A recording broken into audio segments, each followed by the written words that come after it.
सतयुग में ब्रह्मा जी ने अपने पुत्र वशिष्ठ को तारा मंत्र की दीक्षा दी। मंत्र सिद्ध कर देवी तारा की कृपा लाभ प्राप्त करने की आज्ञा दी। पिता की आज्ञा के अनुसार महर्षि वशिष्ठ नीलांजन पर्वत यानी कामाख्या पर आए और माँ तारा की साधना करने लगे। सबसे पहले महर्षि वशिष्ठ ने भगवती तारा की वैदिक रीति से आराधना की, लेकिन जब वो सफल नहीं हो पाए, बार बार असफलता उन्हें मिलने लगी, तो वो विरक्त हो गए। उन्होंने तारा जी के मंत्र को श्रापित कर दिया। तदनंतर आकाशवाणी हुई कि वशिष्ठ, तुम मेरी साधना के स्वरूप को नहीं जानते। चीन देश जाओ, वहाँ बुद्ध मुनि होंगे, उनसे मेरी साधना के सही और उपक्रम क्रम को जान करके फिर मेरी आराधना करो। उस समय भगवान बुद्ध ही सिर्फ इस विद्या के आचार्य माने जाते थे।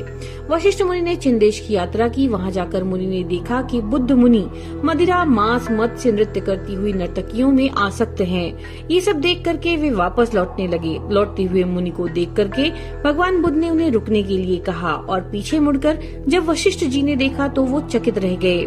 बुद्ध मुनि शांत ध्यान योग में आसन लगाकर बैठे थे। उसी तरह नर्तकियां भी योग आसन लगाकर बैठी हुई थीं। मदिरा, मांस, मत्स्य आदि सभी सामग्री पूजन सामग्री में बदल गई थी। बुद्ध मुनि अंतर्यामी थे। उन्होंने वशिष्ठ मुनि को उपदेश दिया। वैद्यनाथ धाम के 10 योजन पूर्व, वक्रेश्वर के 4 योजन ईशान, जाह्नवी के 4 योजन पश्चिम, उत्तर वाहिनी द्वारका नदी के पूर्व देवी सती के ऊर्ध्व नयन तारा अर्थात ज्ञान रूपी नेत्र स्थापित हैं, जहां पंचमुंडी आसन यानी अकाल मृत्यु को प्राप्त हुए व्यक्ति कृष्ण सर्प, लंगूर, हाथी और उल्लू की खोपड़ी से बना हुआ आसन, तो पंचमुंडी आसन बना हुआ है। उस स्थान पर माँ के मंत्र का 3 लाख बार जप करो।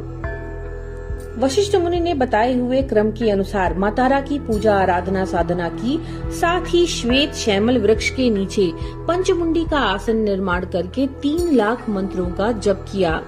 फलस्वरूप उन्हें देवी माँ ने एक ज्योति के रूप में दर्शन दिया और कहा कि तुम किस रूप में मेरा दर्शन करना चाहते हो। वशिष्ठ मुनि ने कहा, आप जगत की जननी हैं, आप जगत जननी रूप में ही दर्शन दें। देवी माँ ने वशिष्ठ मुनि को भगवान शिव को बालक रूप में अपना दुग्ध स्तन पान करते हुए दर्शन दिए। माँ ने वशिष्ठ मुनि से वर मांगने के लिए कहा तो वशिष्ठ मुनि ने उत्तर दिया, आपके दर्शन ही मेरे लिए सर्वोपरि हैं। अगर आप कुछ देना चाहती हैं तो ये वर दीजिए कि आज के बाद इस आसन पर कोई भी साधक आपके मंत्रों का 3 लाख बार जप करके सिद्धि प्राप्त कर सके। इसके बाद माँ ने वशिष्ठ मुनि को इच्छानुसार वर प्रदान किया और अपने स्वरूप को, जिसमें देवी भगवान शिव को बालक रूप में अपना स्तनपान करा रही हैं, शिला या पाषाण में परिवर्तित कर दिया। तारापीठ महाशमशान के पंचमुंडी आसन पर बैठ करके जो योगी 4 लाख तारा मंत्र का जप करते हैं, उन्हें माँ दर्शन देती हैं।